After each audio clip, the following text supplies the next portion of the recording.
Hello everyone, Sudeep here and welcome back to my channel. Today in this video, I'm going to show you how to enable virtualization technology or BIOS in your Windows laptop. This method works for both Windows 10 and 11.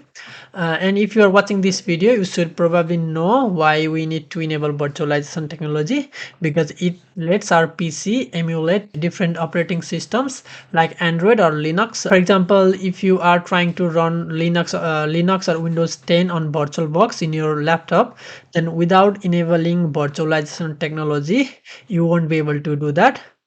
So let me show you how to enable it. So go to search bar and type settings and then go to settings. Here you can see Windows Update. So this option can be different, like depends on what Windows version you are. For example, if you are Windows 10, then it might be slightly different than Windows 11. I'm using Windows 11, but you can guess it anyway. It's not that hard. Just go to Windows Update, or it might be different from Windows 10. Anyways, go to here and then here you can see advanced startups. Sorry, advanced options. Just click on that, and after that go to recovery option here and click on that, and here you need to go to advanced startup and press on restart now. So before doing that, let me show you alternative method as well. For example, if you get confused where to go because you might have different Windows version than mine, then in that case you can just go to search directly and type advanced, sorry, advanced startups. Once you type that, it will just pop up the option here. You can see this one, and just click on change advanced startups option, and you will directly get directed to this page, the final page, advanced startup page. And after that is all you need to do here is to press on restart now. Okay guys, so from this point I'm not able to use my screen recorder, so I'm using my mobile phone. So as I told you before, just go to advanced startup and click on restart now.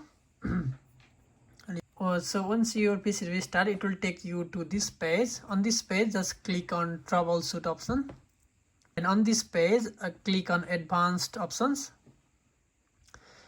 and here go to UEFI firmware settings, click on that, and it will ask you to restart your PC, and just click on restart. After that, it will take you on this page, startup menu.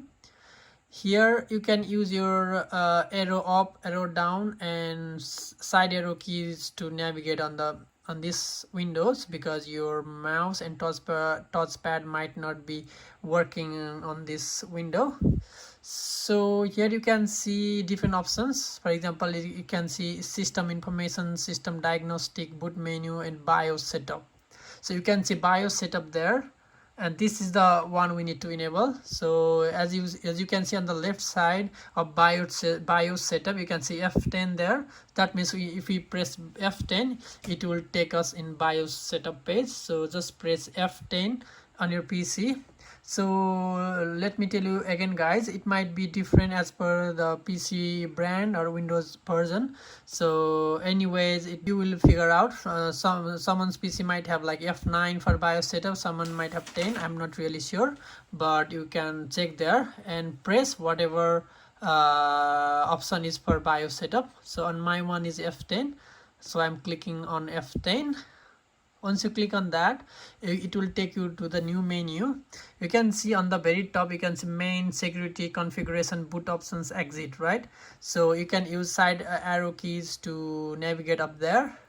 So and navigate and go to the configuration tab, and under configuration tab you can see there is virtualization technology options on the second option. So just press on down arrow key, and it will take you to the virtualization technology. So here in my case it is already enabled, and if in your case it might be disabled. So if it is disabled, just click on enter, and it will show you two options, enabled or disabled. So you change it from disabled to enable and press enter again. Once you've done that, it will be enabled. Now press your side arrow key again to navigate to exit, and once you go to exit, you can see the option save changes and exit. Just enter on that options, and it will ask you again to save the changes, and just press enter again. And after that, your BIOS or virtualization technology will be enabled and your PC will be restarted. Once your restart is complete, you will be able to operate other operating system in your PC. Thank you so much for watching this video.